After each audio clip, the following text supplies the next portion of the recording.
با سلام و درود بیننده عزیز، من مومین احمدی با همکارانم برنامه خبری و تحلیلی اخبار آزادی را پیشکش شما میکنیم. امروز 27 دکبر است. سرخط خبرها.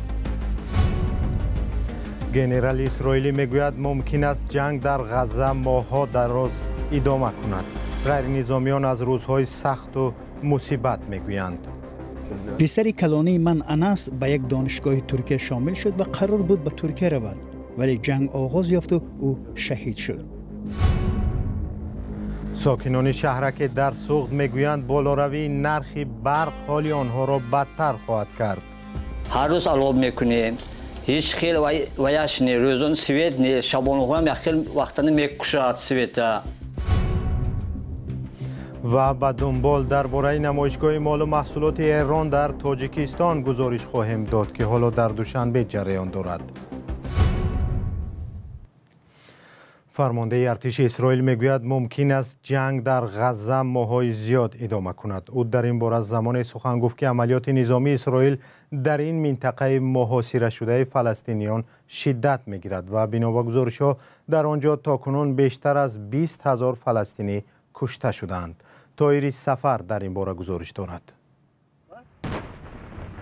ارتش اسرائیل روز سه‌شنبه همچنان به نوار غزه با استفاده از توپخانه ضربه زد. عملیات نظامی به خصوص در مرکز غزه شدت گرفت. در این ویدیو که جمعیت هلال احمر فلسطین نشر کرد، ماموران طبی جسدی را از اردوگاه میبرند که اسرائیل در روز عید میلادی مسیح به آن حمله هوایی انجام داد. وزارت تندرستی غزه میگوید در نتیجه ضربه کمش 70 نفر از جمله زنان و کودکان کشته شدند. در شهر رفح 80 جسدی را در یک گوری دسته جمعی دفن کردند که نیروهای اسرائیلی یافته و به فلسطینیان دادند. اسرائیل میگوید هدفش محو گروه تندروی حماس است و تمام کار را میکند تا غیر نظامیان فلسطینی آسیب نبینند. به قول نیروهای اسرائیلی جنگجویان حماس در بین غیر نظامیان پنهان میشوند. ادعایی که حماس رد میکند. در این شفاخانه خان یونس شهر دیگری غزه خبرنگاران رویترز حمدی شهد را پیدا کردند که در ماتم پسر کلانیش نشسته است. او غزه را سرزمین مقاومت مینامد که منظورش از آن حماس است. پسر کلانی من انس به یک دانشگاه ترکیه شامل شد و قرار بود به ترکیه رود، ولی جنگ آغاز یافت و او شهید شد. این سرزمین او سرزمین فدایان فلسطین و مقاومت است. ایالات متحده آمریکا آشکارا از اسرائیل طلب دارد که از وسعت جنگ بکاهد و بیشتر به عملیات به ضد حماس و رهبران آن تمرکز کند. اما هرزی حلوی گنرال عالی رتبه اسرائیل روز 27 دکبر گفت این جنگ ماه‌های دراز ادامه می‌کند.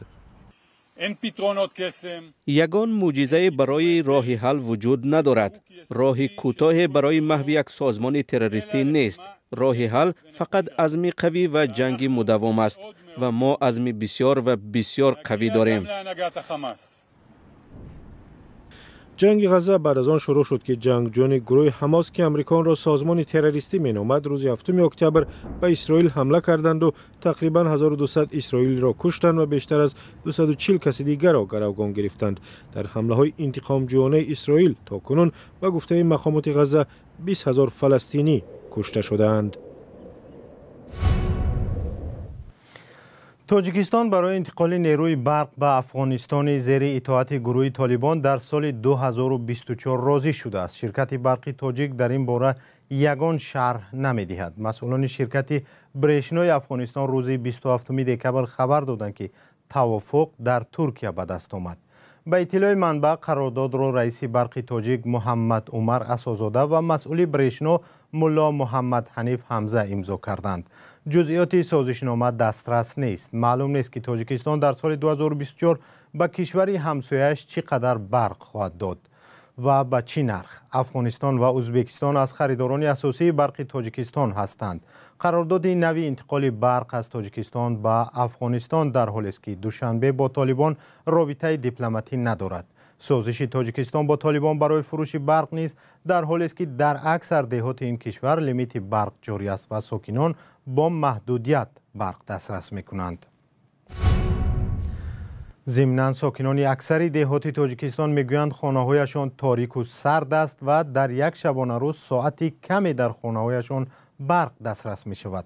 برخی می گویند در بلند آشیانه ها زندگی می کنند و بی برقی برایشان مشکلی های زیاد آورده است. خبرنگار رادیو آزادی در ولایت سوخت از روزگار آنهای گزارش آماده کرد که در بناهای بسیار قبطه هنوز هم با طرز قدیمه خانه‌هایشان را گرم می کنند. گزارش فرزان محمدی را در این باره تماشا می کنیم. این احتیاج کی گفته است که پیشکی میشن که مجبور. خانواده روزیبایف در یک از بلندآشانه‌های شهرک ادرسمان شهری گلستان زندگی می‌کنند. در یک خانه 2 عائله 6 نفر با شمول کودک‌ها هستند. آنها در بیشترین روزهای زمستان به یک حجره جمع میشوند و گرد یک بخاری بابایی خود را گرم می‌کنند. ایمی ماهی اکتبر موندگی من تا اپریل. اكو مجبور دیگه ها ابیت خود بچه یوشو های مثلا خنوک میخورد. هر روز علاب میکنیم. هیچ خیلی ویاش نی روزون سویت نی شبانه هم خیلی وقتانه میکشد سویتا.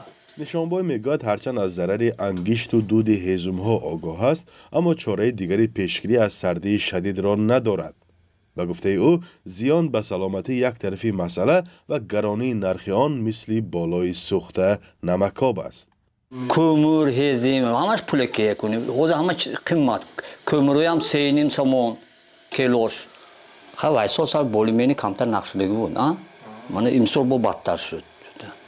تنها خانواده روزیبایف است که در خانه‌های بلندآشانه بخاری‌های بابایی نصب کرده‌اند. تقریبا در اکثر خانه‌های بسیار قبطه شهرک ادرسمان چنین حالت را مشاهده کردن ممکن است. در حالی که برخی شهر و ناحیه‌ها از برق‌کشی نامنظم شکایت می‌کنند، ساکنان شهرهای مرکزی را نرخنامه نوی آن بیم زده کرده است. بر اساس قرار حکومت از 1 ژانویه سال 2024 اهالی برای هر 1 کیلووات ساعت نیروی برق 375 درم خواهد پرداخت. حالا ساکنان برای هر کیلووات تقریباً 27 درم می‌دهند. یک نماینده شبکه‌های تقسیم برق که یک شاخه برق تاجیک است در صحبت با رادیو آزادی تصمیم بالا بردن ارزش نیروی برق را به توصیه بانک جهانی پیوند داد. اکثر ساکنان شهر خوجند و اطراف آن میگویند از حالا صرفه‌کنی برق را فکر کردند و خانه‌هایشان را با اصول بابایی اما با شیوه‌های نو گرم می‌کنند. اكو برای راه‌های آسانش گریم صندلی استفاده می‌برند. اكو پیشتره باشد در درونش علاوه می‌کردن. در درونش علاوه می‌کردن و ایروش می‌پوشاندن. حاضر باشه پلیتکه‌ها میمونه. خودی صندلی برین کرده طرفی پایین صندلی با مخصوص لامپچکاهای الیچی مگان همونا مانده گرم میکنند. لیکن خفناکی آن در همین است که حادثه های سوختار شدنش ممکن. از سالهای پیش از برق استفاده میبردیم برای که وای بود از اون تر بود ما اوقات انداخته میمون دو کارمایی میکردیم پلیتکه و اکو اوز برق قیمت که ایتود کرده کن اشتمال کرده من زندگی کرده میرم. مقامات تاجیکستان در چند سال اخیر پیهم نرخ نیروی برق را بالا میبرند، چیزی که هر تیر ماه زمستان به خانه‌های مردم با محدودیت داده می شود. بار آخر ماه اکتبر سال گذشته تعرفه استفاده از نیروی برق تغییر یافت. از 22,166 درم به 26,151 درم برای هر کیلووات ساعت بالا رفت. فرزان محمدی، رادیو آزادی، شهر خوجند.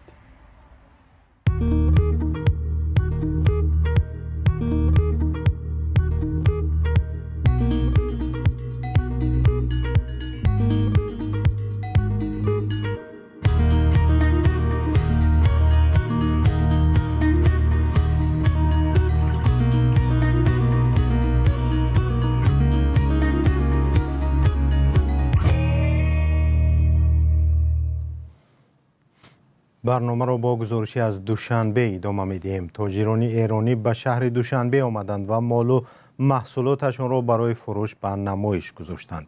همکاری‌های بیشتری تاجران ایرانی را کارشناسان نشانه‌های از قوی‌تر شدن مناسبت‌های دو کشور می‌دانند. چند سال پیش مناسبت تاجیکستان با ایران با ادعایی که این کشور از حزب ممنوع نهضت اسلامی پشتیبانی می‌کند سرد شده بود. آن زمان راه برای تاجران ایرانی در تاجیکستان بسته شده بود. حالا همکاری‌های دو کشور همزبان بیشتر شده است. اسکندر فیروز و امیر ایسایف به نمایشگاه مال و محصولات ایران رفتند و این گزارش را آماده نمودند.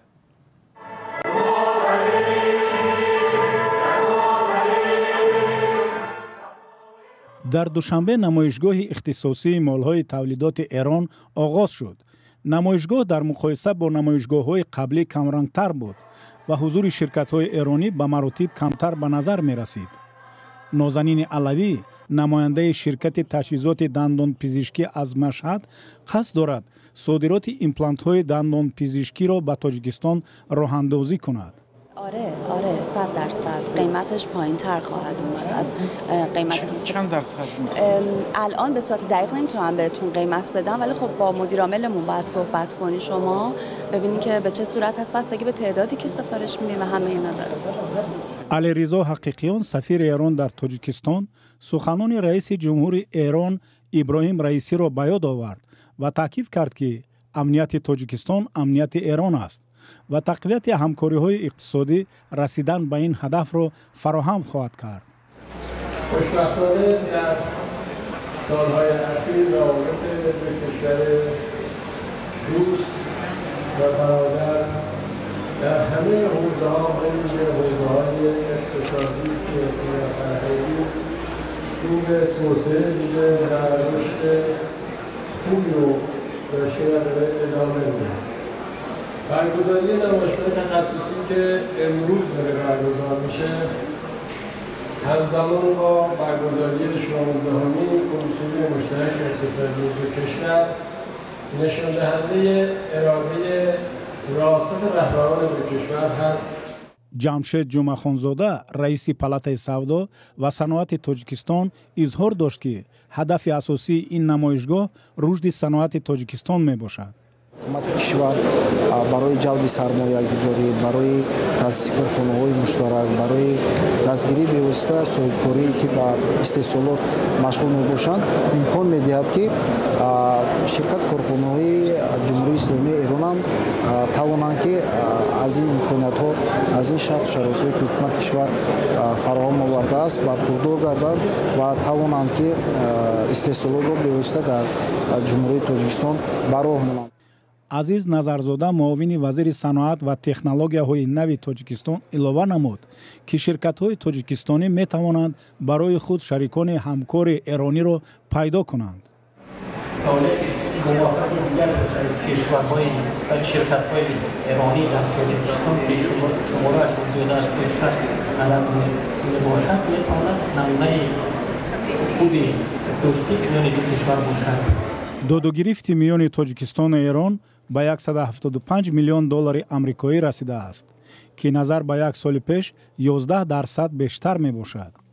قبلا رئیس جمهور ایران اظهار داشته بود که دو کشور قصد دارند حجم دادوگیری را به 500 میلیون دلار آمریکایی برسانند. ایران از نخستین کشورها بود که سال 1992 استقلال تاجیکستان را به رسمیت شناخت و همزمان از کشورهای کفیل سازشنامه صلح تاجیکان دانسته می شود. تحقیقی پرونده اصل‌الدین شریپوف برادر شوکت محمد یکی از فعالان مخالف حکومت را در تاجیکستان به پایان رساندند. یک منبع نزدیک به تفتیشات روز 27 دکبر بر رادیو آزادی گفت که محاکمه او از طرف دادگاه ناحیه اشت اما در بازداشتگاه موقتی شهر خوجند خواهد گذشت. او را ماه سپتامبر سال 2022 با درخواست مقامات تاجیکستان دستگیر و 1 اکتبر امسال به کشور استرداد کردند. تقریباً 2 ماه در کجا و در چه شرایط نگاه داشتن او معلوم نبود. دیرتر نزدیکانش خبر دادند که در بازداشتگاه در خوجند است. با سپاس از شما بیننده های عزیز، برنامه اخباری آزادی را به پایان میبریم. خبرهای بیشتر را میتوانید در وبسایت ما azadi.org دسترس نمایید. همچنین صفحه های رادیو آزادی در فیسبوک و شبکه ایکس که در گذشته توییتر نام داشت، اینستاگرام و تیک تاک و ادنکلاسنیکی در خدمت شماست. اگر خبر و یا عکس و نواری دارید برای ما فرستید. تا ملاقات فردا خود را احتیاط کنید و خدا نگهدار.